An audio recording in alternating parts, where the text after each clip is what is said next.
तो आज हम पढ़ेंगे महत्तम समापवर्तक और लघुत्तम समापवर्ती, जिन्हें इंग्लिश में कहते हैं हाईएस्ट कॉमन फैक्टर या ग्रेटेस्ट कॉमन डिवाइजर, और लघुत्तम समापवर्ती को इंग्लिश में कहते हैं लोवेस्ट कॉमन मल्टीपल। हिंदी में शॉर्टकट में इसे कहते हैं लासा। महत्तम समापवर्तक को कहते हैं मासा। इंग्लिश में क्या हो जाएगा? हाईएस्ट कॉमन फैक्टर का HCF या ग्रेटेस्ट कॉमन डिवाइजर का GCD। लोवेस्ट कॉमन मल्टीपल का हो जाएगा LCM। तो कॉमनली हम लोग HCF और LCM बोलेंगे आगे जब निकालेंगे तो।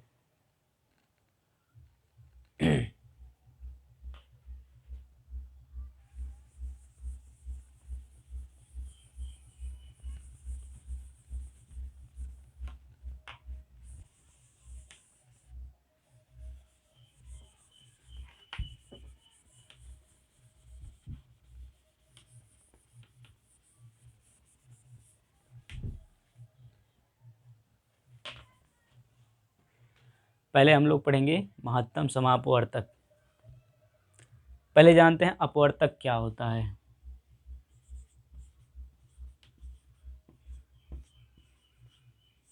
ये बोर्ड हिल रहा।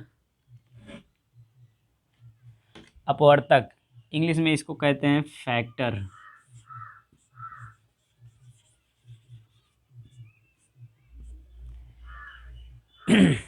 अपवर्तक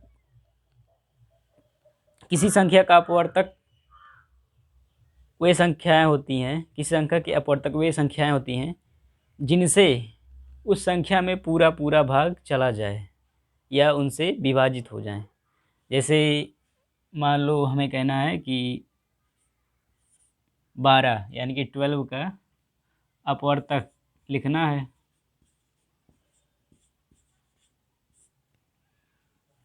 तो अपवर्तक का मतलब ऐसी संख्याएं जिससे इसमें पूरा पूरा भाग चला जाए। तो क्या होंगी?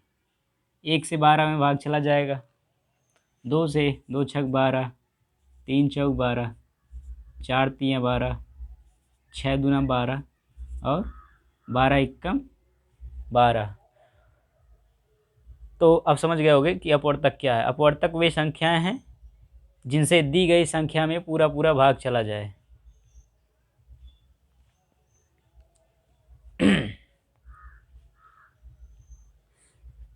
अब हमें दी गई संख्याओं का महत्तम समापवर्तक या मासा निकालना पड़ता है।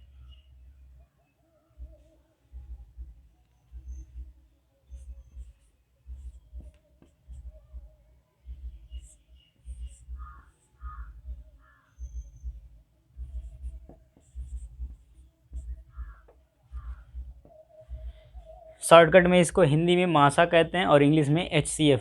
तो हमें संख्याओं का HCF निकालना पड़ता है। तो पहले जानते हैं कि समान अपवर्तक क्या होता है। अभी इसको छोड़ते हैं महत्तम को, पहले इतना जानते हैं समापवर्तक क्या होता है। ये दो शब्दों से मिलकर बना है, सम और प्लस अपवर्तक। मतलब सम मतलब समान, अपवर्तक मतलब ये समान अपवर्तक। जैसे हमें 12 और 18 के अपवर्तक लिख लिए,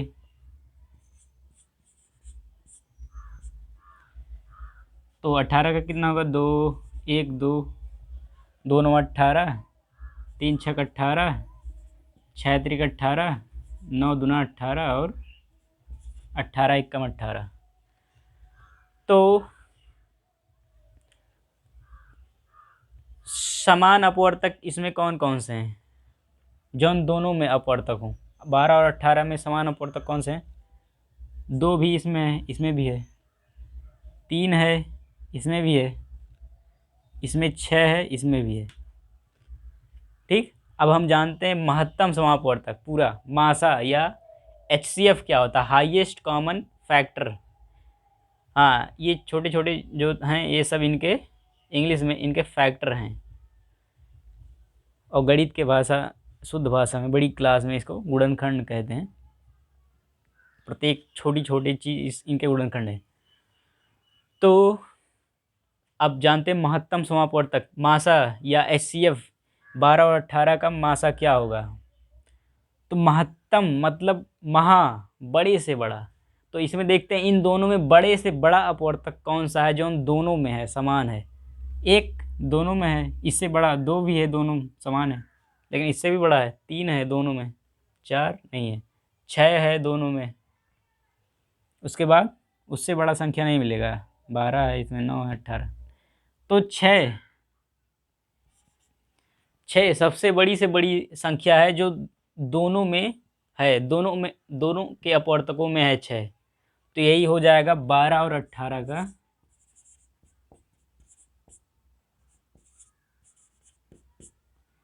मासा या इंग्लिश में HCF। कितना हो जाएगा? 6।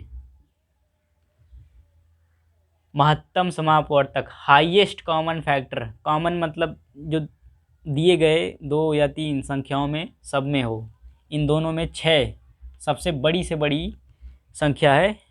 तो यही हो जाएगा इनका मासा। अब इसी तरीके से और संख्याओं का मासा निकालते हैं। मान लीजिए हमें इसको पहला छोड़ दें।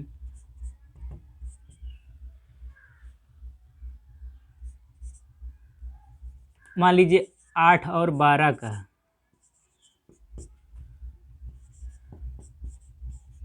मासा निकालना है या HCF।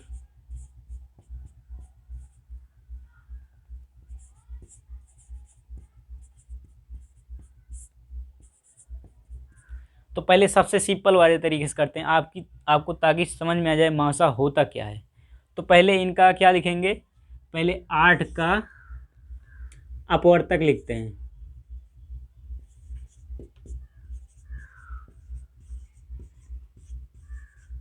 अपवर्तक कौन कौन से होंगे? एक से भाग जाएगा 8 में, 2 चौक 8, 4 दूना 8, 8 इक्का 8। अब 12 के अपवर्तक लिखते हैं।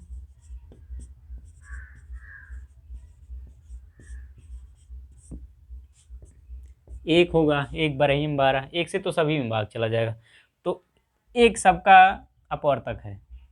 2 छक 12, 3 चौक 12, 4 तियाँ 12, बढ़िया से लिखा जा, 4 तियाँ 12, 6 दूना 12 और 12 इक्कम 12। 8 और 12 के अपवर्तक लिख लिए। अब हमें निकालना है क्या? महत्तम समापवर्तक। महत्तम, अब देखते हैं इसमें बड़े से बड़ा महत्तम, इसमें महत्तम और महत्तम समान अपवर्तक कौन सा है इसमें? तो सबसे बड़ा अपवर्तक दोनों में जो हो, समान हो, 4 है।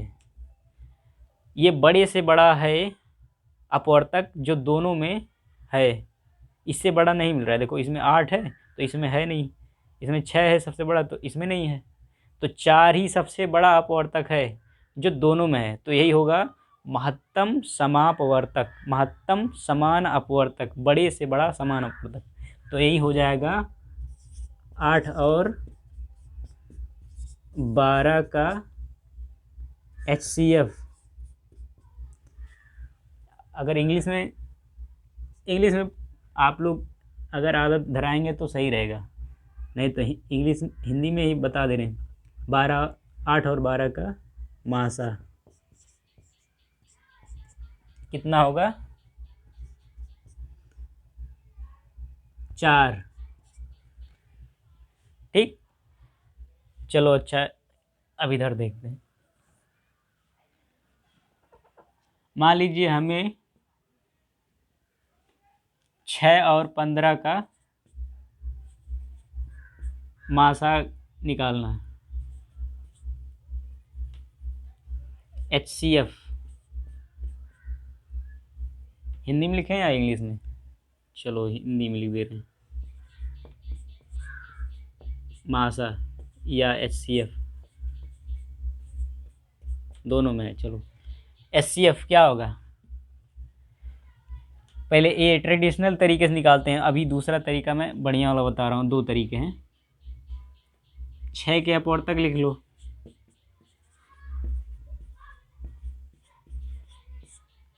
क्या होगा 1 2 3 6, 3 दूना 6, 6 एकम 6। इसी तरह 15 के अपवर्तक हो जाएंगे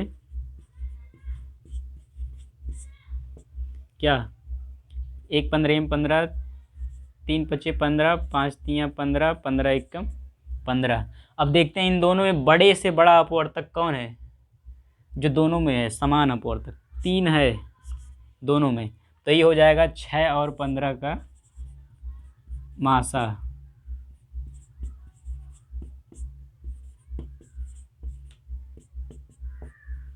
मासा कितना हो जाएगा 3। एक ठो और ऐसे कोई निकाल लेते हैं, मान लो हमें 10 और 25 का नहीं, चलो और 3 संख्या आपकी लेते हैं, 10 20 और 45 का मासा निकालना है।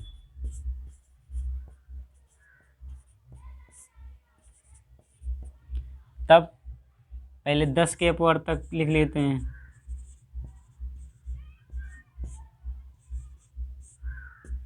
क्या होंगे 1 2 2 5 10, 5 दूना 10, 10 एकम 10।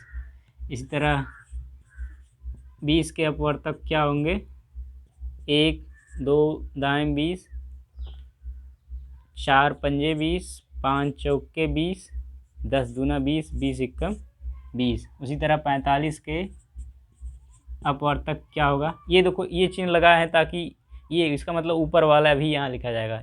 इसको मैथ में यूज करते हैं ताकि बार बार कोई चीज़ लिखना ना पड़े। 45 का अपवर्तक 1 2 से भाग नहीं जाएगा 45 में 3 से जाएगा, 15 3 15 में 45, फिर 5 9 45, 9 5 45 और 15 3 45, उसके बाद 45 एकम 45। अब देखते हैं इन तीनों में समान अपवर्तक, बड़े से बड़ा समान अपवर्तक कौन सा है। तो एक तो सभी में है, 2 इसमें है, इसमें लेकिन इसमें नहीं है, 5 इसमें है, इसमें भी है, इसमें भी है, कहाँ गया यहाँ, इसमें 10 है, इसमें भी है लेकिन इसमें नहीं है, तो 5 ही है। 5 ही है तीनों में सबसे बड़ा अपवर्तक, तो यही हो जाएगा मासा कितना हो जाएगा 5। अब मैं वीडियो पॉज कर रहा हूँ इसको मिटाने के लिए, नहीं तो ज़्यादा लंबा वीडियो हो जाएगा।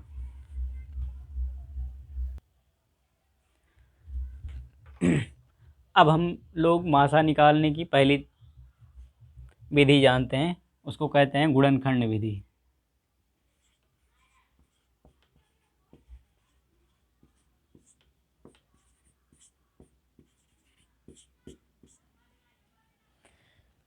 मान लीजिए हमें 4 8 और 12 का मासा निकालना है, ठीक। तो 4 का गुणनखंड करेंगे, कितना होगा 2 गुणे 2, चलो 1 को भी शामिल करते हैं, कभी कभी नहीं मिलता तो 1 ही लेना पड़ता है, 1 गुणे 2 गुणे 2, ठीक। 8 का गुणनखंड क्या होगा, 1 गुणे 2 गुणे 2, 2 दूना 4 और 4 दूना 8। इसको ऐसे पढ़ेंगे, ऐसा नहीं करेंगे 2 दूना 4 2 3 6, गलत हो जाएगा। 2 दूना 4, 4 दूना 8, आगे जो होगा 2 3, तो उसमें जितना हुआ रहेगा उतने का गुणा होगा। इसी तरह 12 का 1 गुणे 2 दूना 4, ये 4 हो गया, 4 3 12। अब ये इनके गुणनखंड हैं, अभाज्य गुणनखंड। अब देखते हैं, जो तीनों में रहेगा उसी को लिया जाएगा, तो हो जाएगा मासा। गुणनखंड कर लेंगे, मासा बराबर, चलो एक है तीनों में, एक लिए, ये दो है तीनों में, गुणे दो, ये भी देखो दो तीनों में है। उसके बाद इसमें दो है तो इसमें नहीं है, ना ही इसमें, इसमें तीन है तो इसमें नहीं है। जो तीनों में रहेगा उसी को केवल लिया जाएगा। तो गुणा कर लो, कितना आ जाएगा, दो दूना चार, और एक का गुणा तो किसी में करो उतना ही होता है, तो इसका कितना हो जाएगा मासा, चार। चार आठ और 12 का मासा कितना होगा, चार। चलो इसी तरह और निकालते हैं, 8 12 और 20 का। तो 8 का कितना होगा, एक गुणे दो गुणे दो गुणे दो दूना चार, चार दूना आठ। 12 का कितना होगा, एक गुणे दो गुणे दो, दो दूना चार, चार तियाँ 12। और 20 का क्या होगा, एक गुणे दो गुणे 5। देखो दो दूना चार, चार पंजे 20। ठीक, अब मिलाते हैं दोनों में कौन कौन सा है। अभाज्य गुणनखंड ही लेंगे। अभाज्य संख्याएं इसके पहले मैं पढ़ा चुका हूँ, अपनी संख्याओं को जाने उस टॉपिक में है। अभाज्य संख्याएं वे संख्याएं जिनमें उसी संख्या और एक के अलावा किसी और संख्या से भाग ना जाए।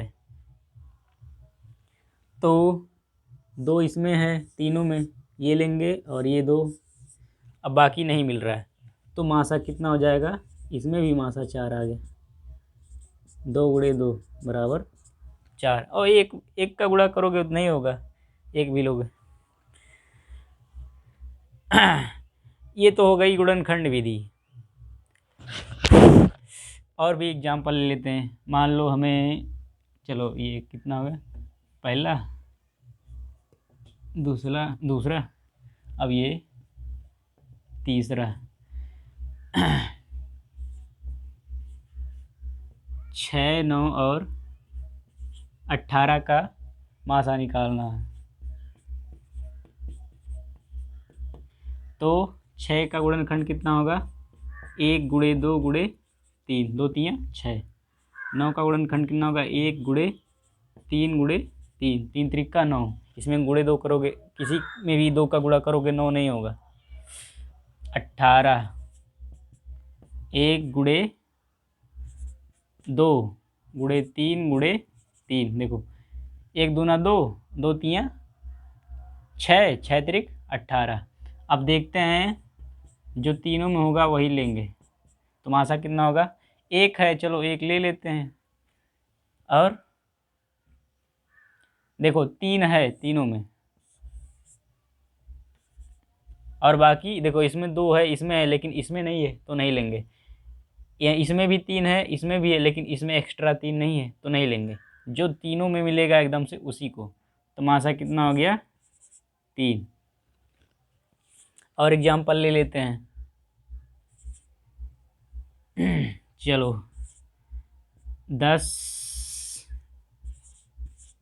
20 और 60 का मासा। अब सोचोगे गुणनखंड कैसे करते हैं, तुम इसमें अभाज्य संख्याओं से भाग दो, जितना बार भाग जाएगा। अभी गुणनखंड करना भी बताएंगे। तो 10 बराबर कितना होगा, एक गुणे दो गुणे 5, एक दूना दो, दो पच्चे 10। एक वैसे लिख रहे हैं, बहुत कम जगह ही आता है। 20 बराबर होगा एक गुणे दो गुणे 5, और कितना है 60। तो 60 का होगा एक गुणे दो गुणे दो गुणे तीन गुणे 5। देखो दो दूना चार, चार तियाँ 12, 12 पंजे 60। तो अब इनका मासा देखते हैं कितना होगा। एक तो तीनों में है, चलो एक ले लेते हैं। वैसे अगर कुछ नहीं मिलता है तो मासा एक हो जाता है। दो है तीनों में, ले लिया। अब देखो 5 है तीनों में, ये ठीक। बाकी इसमें 2 है, इसमें 2 है, लेकिन इसमें एक्स्ट्रा 2 नहीं है, इसमें 3 है, तो इसमें इन दोनों में नहीं है। जो तीनों में होगा वही केवल लेंगे। तो मासा कितना हो गया, 2 पच्चे 10, 10 20 और 60 का मासा कितना होगा 10। अब दूसरा तरीका मैं बताने जा रहा हूँ। दूसरे तरीकों को कहते हैं भाग विधि।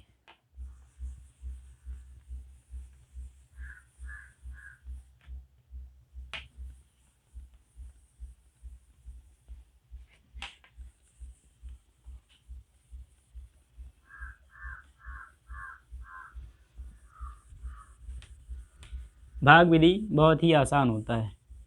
उस विधि से आप लोग सवाल लगाएंगे, बढ़िया से लग जाएगा। अब उन्हीं संख्याओं का मासा फिर से निकालते हैं, भाग विधि से देखते हैं। जैसे मान लीजिए, अरे लिखा नहीं रहा, इसको बढ़िया से मिटाना पड़ेगा।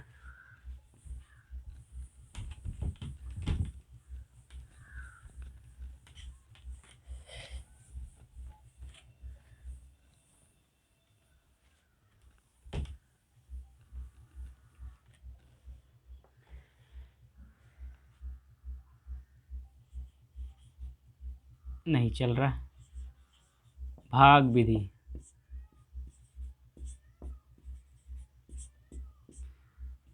ये दूसरी विधि है भाग विधि। जैसे मान लीजिए, अरे पहले 8 और 12 का निकालते। 8 और 12 का मासा निकालना है। तो भाग विधि में क्या करते हैं, पहले सबसे छोटी संख्या लेते हैं और उससे थोड़ी बड़ी, अगर 2 संख्या है तो छोटी वाली को लेकर बड़ी वाली में भाग देते हैं। अगर 3 है तो सबसे छोटी वाली संख्या को लेके उससे थोड़ी बड़ी वाली संख्या में भाग देते हैं। अभी तरीका बताते हैं। चलो 8 से 12 में भाग देते हैं। लिखा नहीं रहा से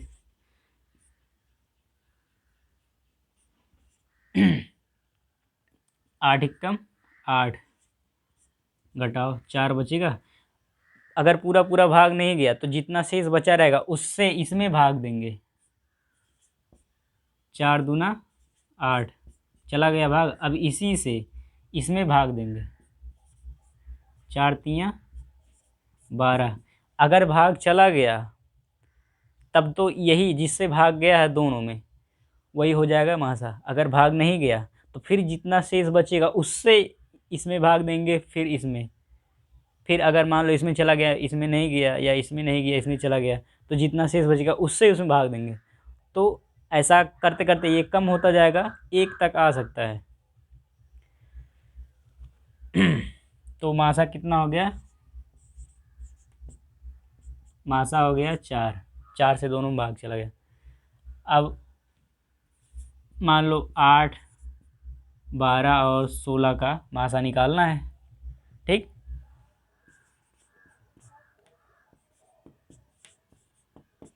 तो सबसे छोटी संख्या लेके उससे थोड़ी बड़ी वाली संख्या में भाग देते हैं। 8 एकम 8, घटा लो 12 में से 4 बचेगा। अब 4 से 8 में भाग दे दो। 4 दूना 8, भाग चला गया। तो अब 4 से 12 में 4 तियाँ 12, भाग चला गया। तो अब इसी से उससे बड़ी वाली में 4 चौक 16, भाग चला गया। अगर सभी में किसी जिससे सभी में भाग चला जाएगा वही हो जाएगा उनका आंसर, मासा। अब एक एग्जांपल और ले लेते हैं। मान लो हमें 6, 18 और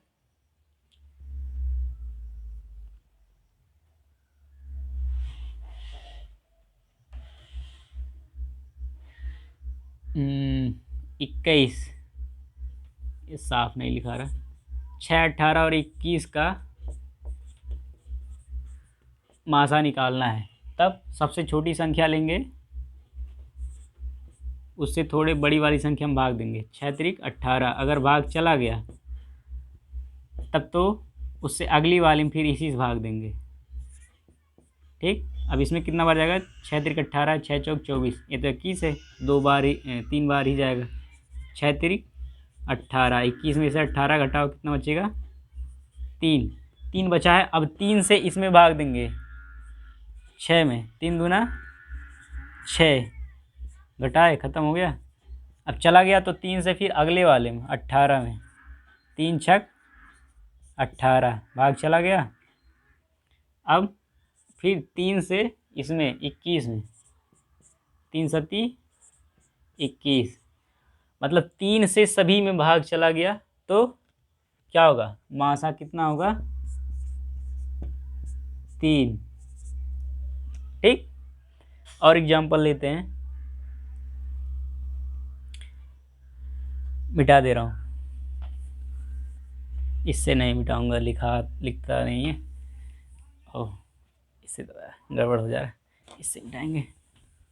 इसमें ज़्यादा गीला हो गया इसलिए जब भीग जाता है तो लिखाता नहीं है सही।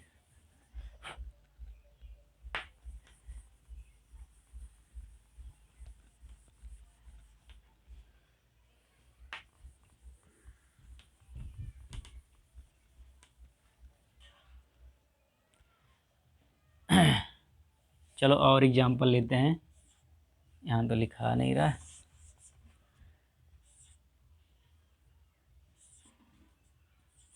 6, 8 और 24, अरे दिख रहा है इसमें,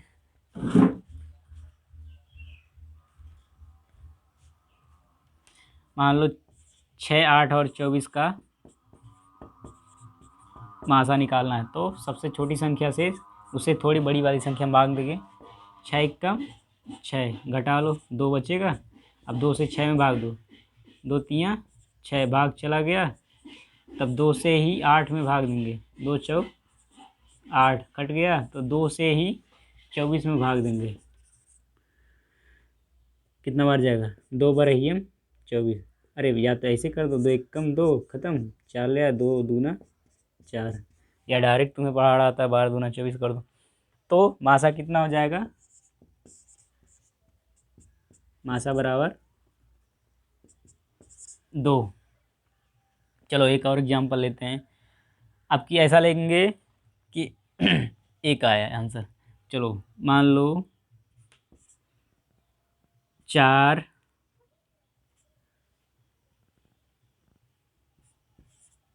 12 और 15 का मासा निकालना है।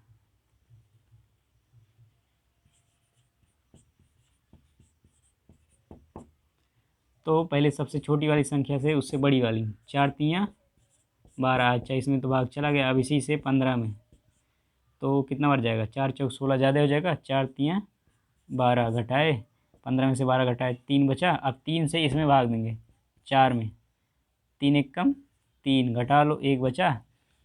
अब 1 से इसमें भाग देंगे, 1 से तो सभी में भाग चला जाएगा, 1 चौक के 4, ठीक, 1 बरहियम 12 और 1 पंद्रहियम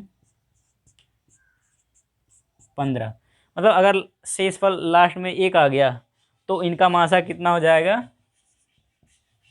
अरे आप सही से चला नहीं रहा, मासा कितना हो जाएगा 1। ठीक, अच्छा मैं स्याही डाल दूँ, तब तक वीडियो रोक दूँ। अब इतना बहुत सारे एग्जाम्पल हो गए, अब बताऊंगा लासा, लघुत्तम समापवर्ती या एलसीएम।